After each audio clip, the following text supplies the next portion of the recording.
नमस्कार। दिल्ली सल्तनत का इतिहास कई उतार चढ़ावों से भरा है। लेकिन खिलजी वंश का यूं अचानक गायब हो जाना वो शायद सबसे ज्यादा नाटकीय घटनाक्रमों में से एक है। आज हम इसी कहानी की थोड़ी गहराई में उतरेंगे।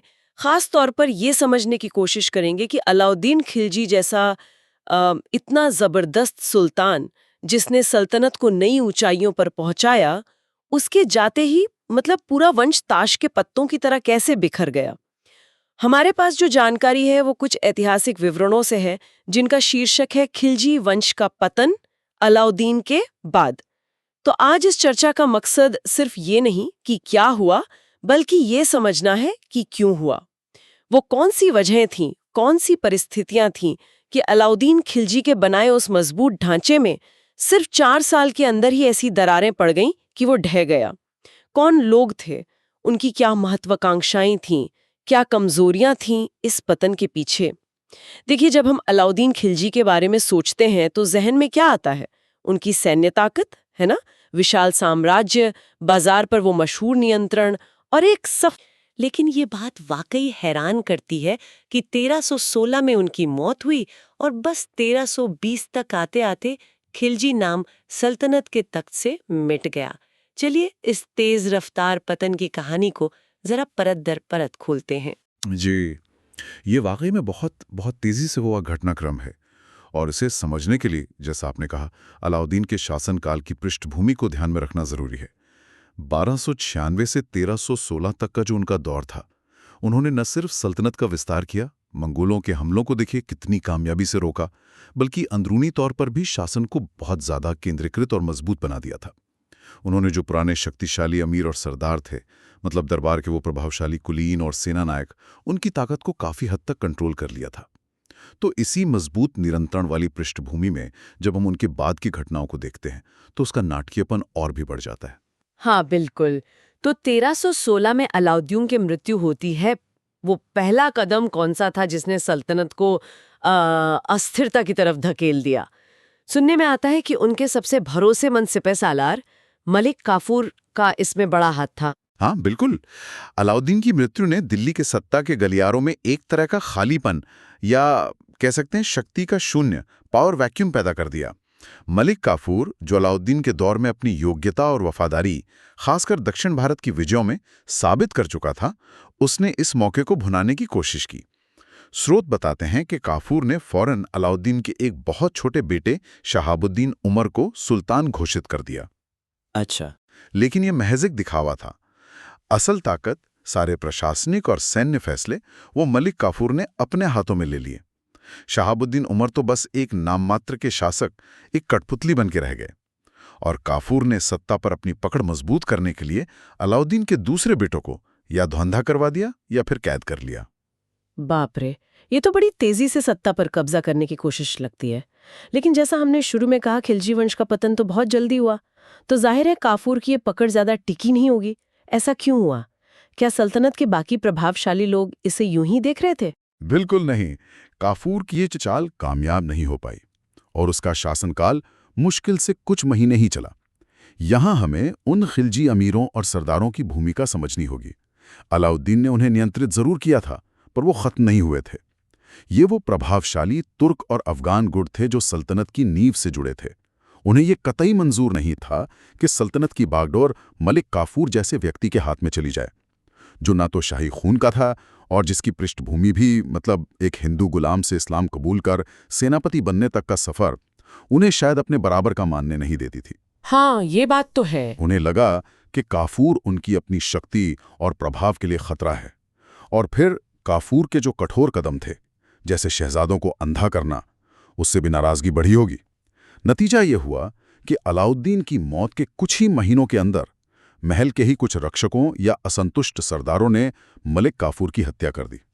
ये अलाउद्दीन के बाद सल्तनत की आंतरिक कमजोरी और उन दरबारी षड्यंत्रों का पहला बड़ा विस्फोट था। तो काफूर का अध्याय जल्दी खत्म हो गया? हाँ। अच्छा, उसकी हत्या के बाद क्या हुआ? क्या अलाउद्दीन के किसी बेटे ने वाकई सत्ता संभाली? हालात सुधरे कुछ? हाँ, काफूर की हत्या के बाद अलाउद्दीन के एक और बेटे थे, कुतुबुद्दीन मुबारक शाह खिलजी। उनको सुल्तान बनाया गया। उनका शासनकाल रहा 1316 से 1320 ईस्वी तक। मुबारक शाह ने शुरू में कुछ ऐसे कदम उठाए जिनसे शायद थोड़ी उम्मीद बंधी हो, जैसे उन्होंने काफूर द्वारा कैद किए गए कई सरदारों को रिहा कर दिया। अलाउद्दीन के समय के कुछ सख्त नियमों को थोड़ा नरम किया, लोगों का समर्थन हासिल करने की कोशिश भी की। लेकिन जल्द ही यह साफ हो गया कि उनमें अपने पिता जैसी प्रशासनिक क्षमता या वो दूरदर्शिता नहीं थी। उनका ध्यान शासन से ज्यादा भोग विलास और अपने पसंदीदा लोगों को बढ़ावा देने पर रहने लगा। और यहीं पर कहानी में एक और महत्वपूर्ण व्यक्ति का जिक्र आता है ना, जिसका नाम खिलजी वंश के अंत से सीधे तौर पे जुड़ा है, खुसरो खां।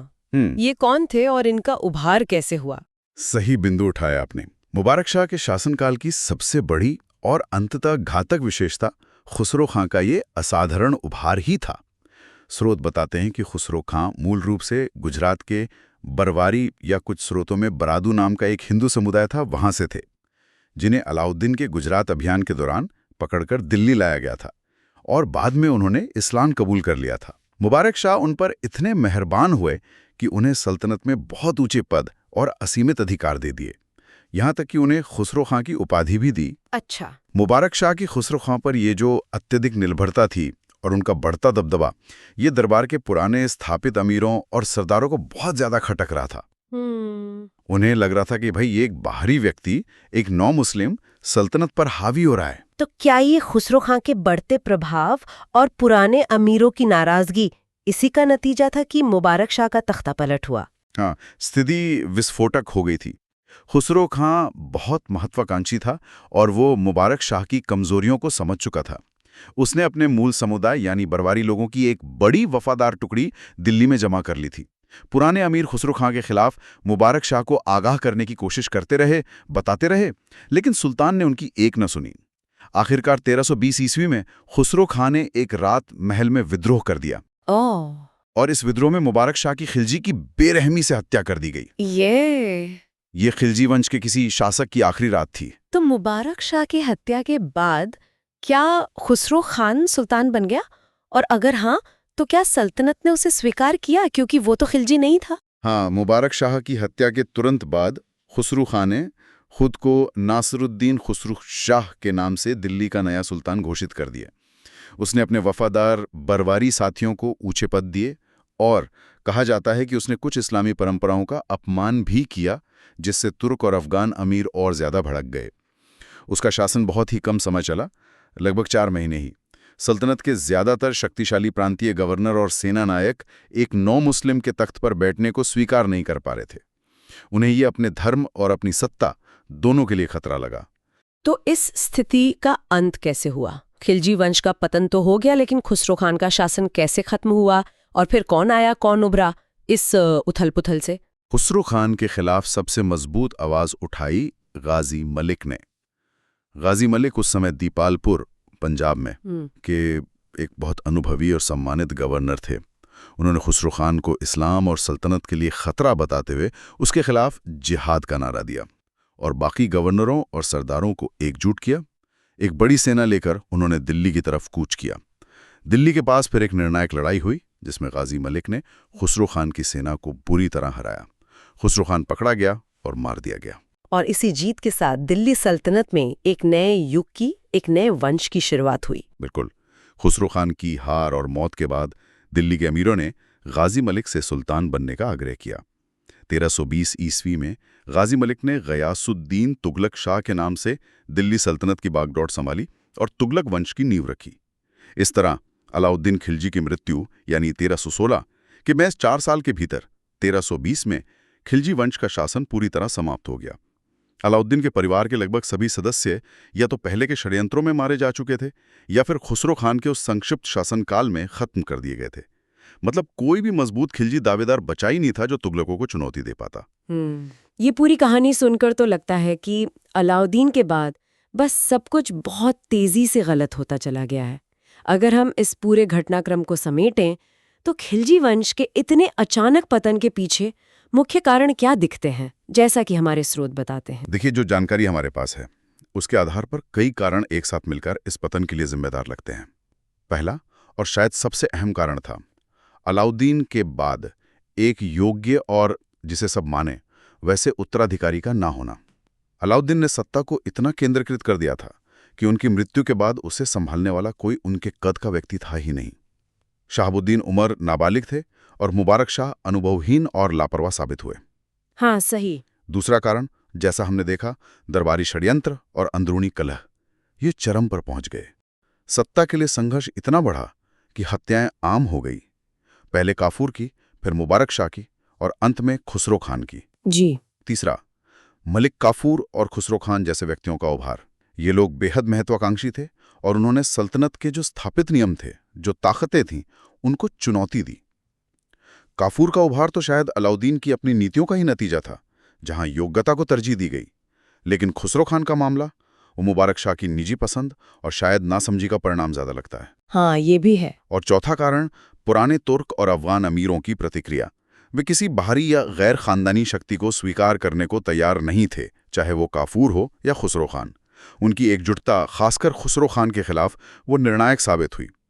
इन सब ने मिलकर सल्तनत को अंदर से इतना खोखला कर दिया कि गयासुद्दीन तुगलक जैसे एक अनुभवी और शक्तिशाली गवर्नर के लिए सत्ता पर काबिज होना आसान हो गया। तो ये एक तरह से कई चीजों का मिलाजुला नतीजा था। कमजोर उत्तराधिकारी, बेलगाम महत्वाकांक्षाएं, दरबारी गुटबाजी और शायद अलाउद्दीन के बनाए सिस्टम का उनकी गैर मौजूदगी में चल ना पाना।